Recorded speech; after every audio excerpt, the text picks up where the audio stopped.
Hi, everyone. It's Dr. Paul from the East Ontario Health Unit. Once again, giving you an update. Today is August 10th. I'm going to give you a bit of a COVID update today, but also I'm going to talk a bit about monkeypox because that's been in the news. So let's start with a COVID update, and I will be sharing my screen. I'm going to look at our local numbers. At this point, we still have hospitalized individuals. That's been stable over the last couple of weeks, and our outbreaks have been stable as well. So let me just show you each one of those parameters. So let's go to hospitalizations. And again, you can see that we're sort of stabilizing here. And this is a provincial trend, as I'll show you a bit later. If we're looking at percent positivity, in terms of our numbers, and you can see again that we sort of peaked, and now we're going on a bit of a downward sort of stable trend right here. If we're looking at our institutional outbreaks, again, you could see that we've had an uptick. We kind of peaked a couple of weeks ago here. Actually, that's last week, and then going downward. So we're seeing a sort of a stabilization trend, and again, we're seeing that provincially as well. Of note that we have 271 residents that have been positive, and so and this fits the profile. Most of the individuals who are positive in Ontario actually are people over 75, 80 years of age. And this makes up a fair proportion of our cases that we have at the East Ontario Health Unit. And if we're going to look at our wastewater, and I will compare that a bit provincially, you can also see that in terms of Cornwall, we're not as high as we were like in April, but you could see there was a bit of an uptick here, and now it's a sort of a downward stabilizing trend. You could see the same for Hawkesbury, was an uptick and now a downward trend. This is for Castleman as well, uptick and then a downward stabilizing trend. And the same could be seen for the Morrisburg water plant. And so that's again, encouraging. This is something that we had expected. We had expected a couple of weeks ago that we would be leveling off and going down. And if we look at the provincial data, we can see that provincially, again, there's a bit of this is the wastewater signal by the Ontario Science Advisory Board. And you can see now there's a stabilization here, sort of provincially. But if you look at sort of the regions, again, we have a sharp decrease right now in Eastern region, which is the region that starts in Belleville on downwards. You could see other areas that are a bit upticks. Toronto sort of went down and up again, but we are sensing a leveling off of these numbers provincially and locally as well.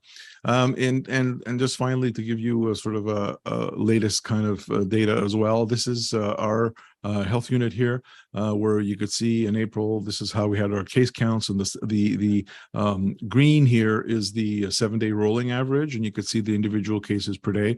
And for the most part, these are like outbreaks that we see in long-term care homes and retirement homes. But overall, you can see that there is there's a bit of a decrease in June and an upward tick and kind of a stabilization. So that's reassuring to us. And then if we look at I got another one here. There we go. And if we look at again provincially, so kind of some of the trends, sort of what we're seeing week to week compared. This is as of August 4th. You can see that the case rates have decreased in 22 out of 34 health units. Overall, the case rates have decreased in all groups except the 12 to 19-year-olds. But we've seen the highest rates in the 80 plus, which I've told you before. The percent positivity is stabilizing like it is locally. The admissions and deaths have decreased over the week, and again, this is provincially, and the outbreaks have decreased as well. So again, we're seeing trends going in the right direction. If you look at sort of the cases, you can see that they went up in April and then a bit upwards in the wave 7. This is wave 7, this is wave 6, this is wave 5. And then if you look at percent positivity provincially, again, you're kind of seeing a stabilization on a downward trend. If you look at our health unit specifically, when we look at the numbers, so there's a little chart down here that I just want to show you. We're looking at comparator. So this is our health unit here. You could see that this is a comparator from cases between July 17th to 23rd, and then July 24th to the 30th. And you could see that our numbers of cases went down, as did our rates. Slightly, but you could see a downward trend, and you can sort of see that across the province as well. And then finally, I'm just going to go over some of our vaccinations and talk a bit about vaccines. So you can see here that we're now pretty, we're pretty up. We're almost 70% of fourth dose. As you know, the fourth dose now is available to everybody 18 plus in Ontario. One of the things that I've been urging people is look at the third dose. The third dose gives you a much better protection than the second dose, and we still have a lot of work to do. So yes, if you're one of the people that are in the gray that had their third dose, 3 months or longer ago, then you can get your fourth dose. But you can see that most of the people have not got their third dose, particularly individuals less than 50 years of age.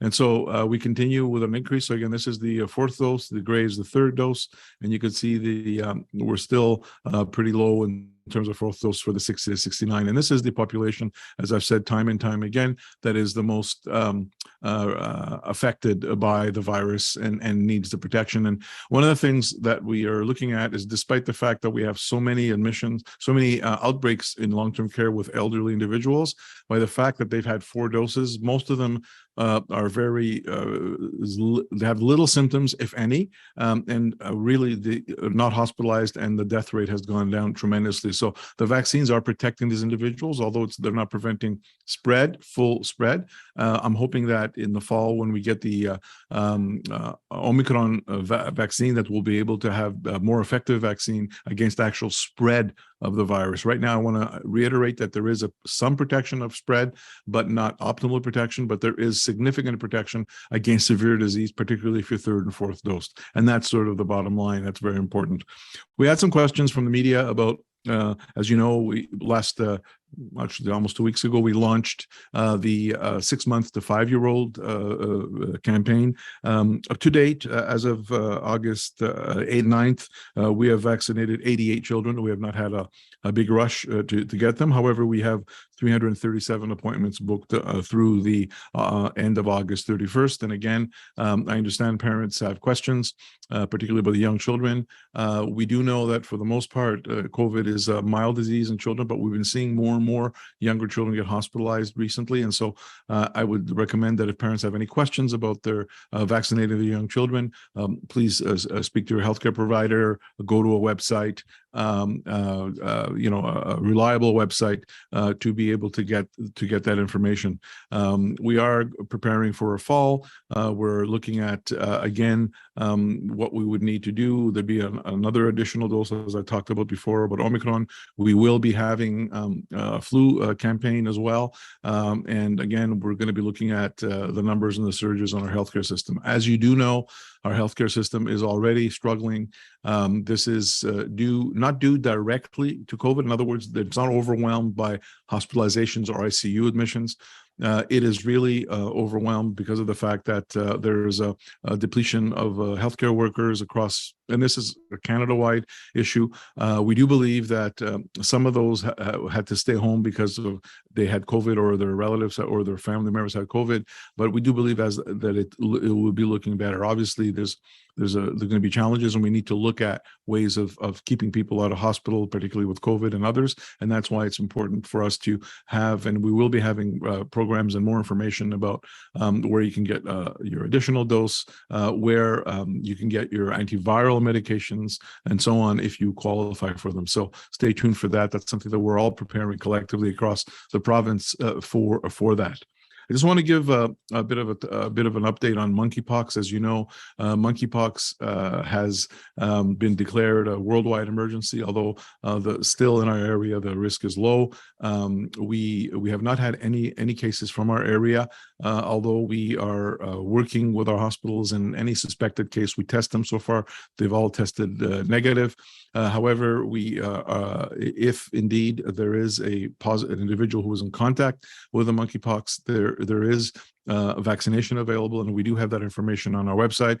We also have a new frequently asked questions about monkeypox, how it's transmitted, and so on. And I just want to reiterate, we have a section that compares COVID to monkeypox, and we know monkeypox. Monkeypox has been around since 1950s. COVID is relatively new. However, COVID is much more contagious than monkeypox, and much more of a pandemic sort of threat, because we are in the pandemic. So we have those answers there. Again, information of where you can get vaccinated or what to do if you have symptoms. And also, there are some people who are at higher risk who may benefit from what's called pre-exposure vaccination, where we can offer you the vaccine in high-risk individuals, and all that information is on our website. So again, we're in the summer. I just want to say that I recognize that it's now into our third school year. We're going to be starting a school year moving forward.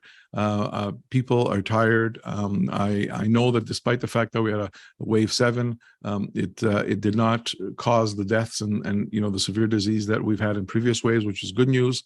However, I do see people enjoying themselves. I see people back to kind of a semblance of normalcy. Outdoor activities, going to amusement parks, outdoor activities, which is great. I think that people, the community, and the world, frankly, deserves it. You worked very hard over the last couple of years with all these restrictions, hoping not to have any restrictions moving forward. If anything, there may be a relook at mask mandates, particularly in the fall if we get flu and COVID at the same time. Speaking of masks, again, we encourage masks to be worn based on your risk and based on your comfort, particularly if you're in crowded indoor places and with people who have not been vaccinated or people who are vulnerable, if yourself is vulnerable. So once again, thank you all for your cooperation. I'm hoping that you have been enjoying the summer that we have not been able to have over the last 2 years, and hopefully we'll be able to, as we go into the fall, knowing more about COVID, having more tools at our disposal that will be able to control it, and hopefully get out of this pandemic, next year in 2023. Thank you again, and I'll talk to you next week.